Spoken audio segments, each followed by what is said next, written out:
Good morning, spiritual companions. We are reading the Gospel of Sri Ramakrishna. Chapter 11, The Master at Kosipur, on page 474.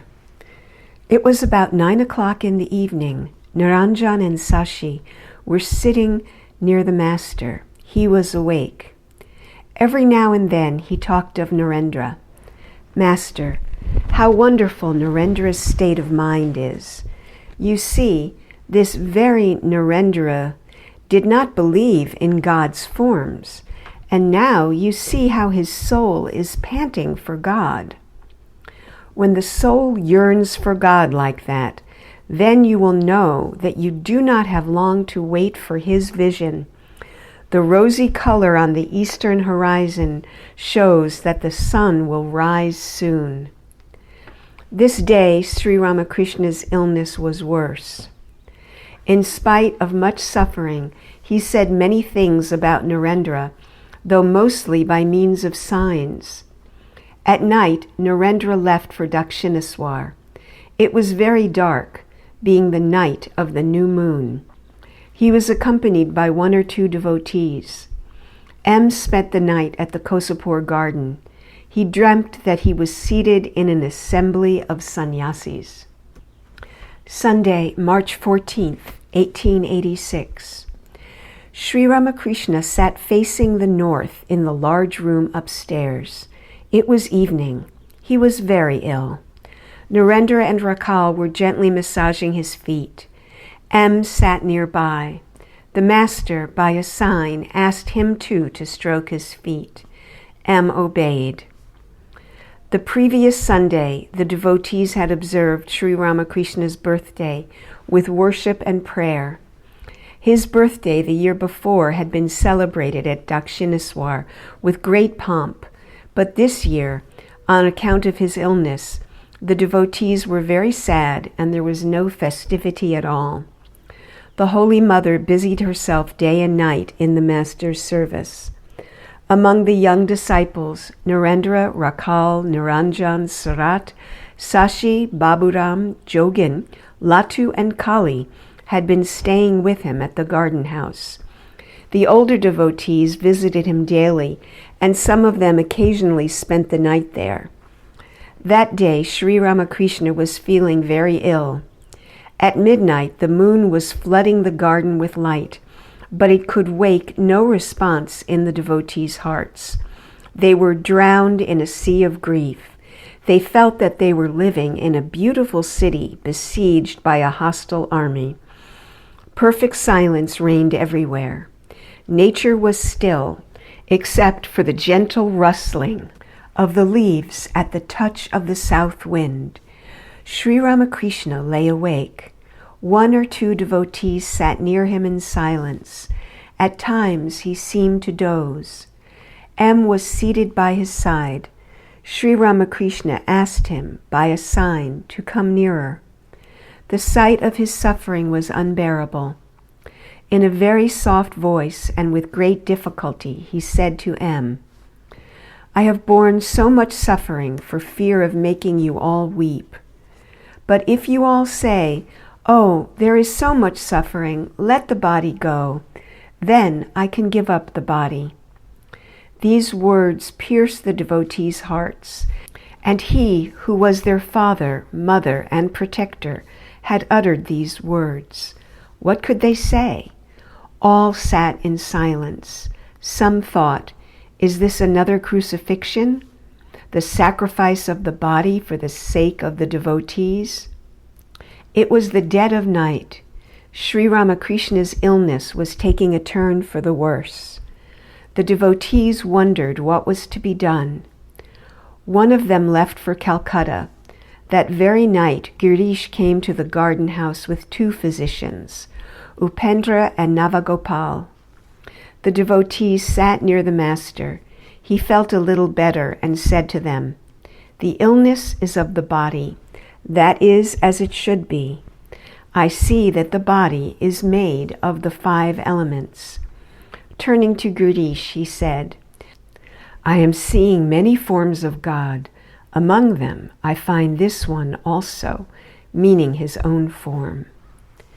Monday, March 15th, 1886. About 7 o'clock in the morning, Sri Ramakrishna felt a little better. He talked to the devotees, sometimes in a whisper, sometimes by signs. Narendra, Rakal, Latu, M., Gopal of Sinthi, and others were in the room. They sat speechless and looked grave, thinking of the Master's suffering of the previous night. Master, to the devotees, do you know what I see right now?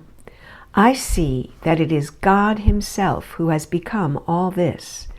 It seems to me that men and other living beings are made of leather, and that it is God Himself who, dwelling inside these leather cases, moves the hands, the feet, the heads.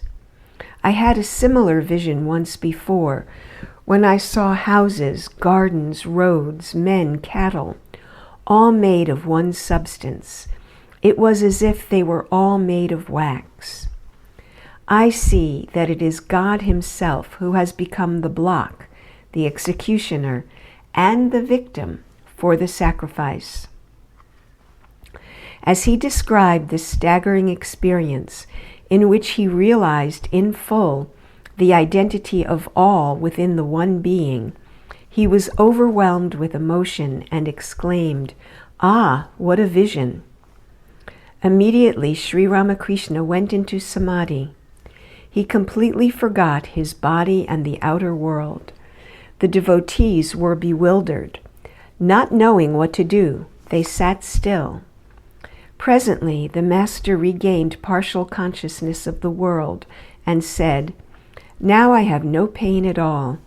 I am my old self again." The devotees were amazed to watch the state of the Master, beyond pleasure and pain, weal and woe. He cast his glance on Latu and said, "There is Lato." He bends his head, resting it on the palm of his hand. I see that it is God Himself who rests his head on his hand. Sri Ramakrishna looked at the devotees, and his love for them welled up in 1,000 streams, like a mother showing her tenderness to her children. He touched the face and chin of Rakal and of Narendra. A few minutes later he said to M., "If the body were to be preserved a few days more, many people would have their spirituality awakened." He paused a few minutes, "But this is not to be. This time the body will not be preserved."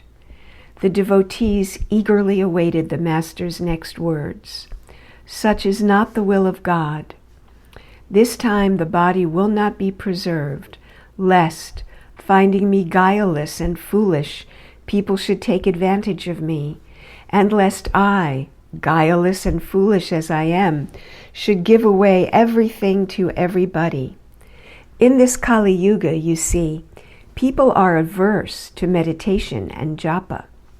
Rakal tenderly, "Please speak to God that He may preserve your body some time more."